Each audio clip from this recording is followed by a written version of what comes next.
Big boss season 8 లో one of the strong contestant గా నిఖిల్ కొనసాగుతున్న సంగతి తెలిసిందే. ఎప్పుడు ఎవరికి హౌస్ లో ఎలాగా సరదా తీర్చాలనేది నిఖిల్ కి తెలిసిందే. హౌస్ లో నిఖిల్ కి ఒకే ఒక్క ట్రోలింగ్ అయితే జరిగింది. ఎప్పుడు పృథ్వీ వాళ్ళతో ఉంటాడని, అలాగే కన్నడ బ్యాచ్ అని. ఆ కన్నడ బ్యాచ్ లో సగం మంది బయటకు వచ్చేసారు. నిజంగా ఇది ఒక విధంగా చెప్పాలి అంటే నిఖిల్ ని ఎవరు అనడానికి సరిపోకుండా మంచి జరిగిందనే చెప్పాలి. ఈ విషయం పక్కన పెడితే ప్రస్తుతం బిగ్ బాస్ హౌస్ లో 14వ వారం, అది కూడా చివరి నామినేషన్స్ లో భాగంగా నిఖిల్ గౌతమ్ ని నామినేషన్ చేశాడు. నిజంగా ఈ నామినేషన్స్ లో నిఖిల్ మేనరిజం అయితే నెక్స్ట్ లెవెల్ అనిపించిందనే చెప్పాలి.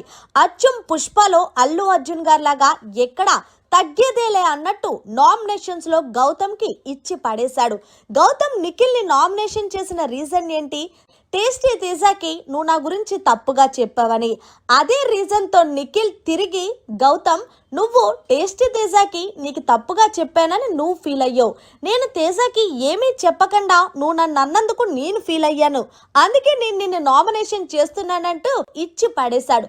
దీంతో గౌతమ్ కి బుర్ర పిచ్చెక్కి ఈ నామినేషన్ నేను తీసుకొని బిగ్ బాస్ అంటే ఈలోగా నిఖిల్ కలగ చేసుకొని ఎందుకు తీసుకోవమ్మా, ఇప్పటి వరకు ఓవర్ యాక్టింగ్ చేసావు కదా, ఇక నుంచి నేను యాక్టింగ్ చేస్తే ఎలా ఉంటుందో నీకు చూపిస్తాను, అయినా పెద్ద తోపులాగా నువ్వేదో ఫీల్ అవుతున్నావు, నేను తేజాకి చెప్పలేదురా బాబు అంటే తేజాకేదో నేను కావాలని నాకు అదే పని అన్నట్టు నువ్వు నన్ను బ్యాడ్ గా పోర్ట్రేట్ చేయడానికి చూసావు. కానీ నీ పప్పులు నా దగ్గర ఉడకవు గౌతమ్. బిగ్ బాస్ గౌతమ్ ఈ నామినేషన్ స్వీకరించకపోయినా నేను గౌతమ్ ని నామినేషన్ చేస్తున్న పాయింట్ ఏంటంటే తేజాకి నేనేమి బ్యాడ్ గా గౌతమ్ గురించి చెప్పకపోయినా సరే నన్ను బ్యాడ్ గా చెప్పావని తన ఫీల్ అయ్యాడు.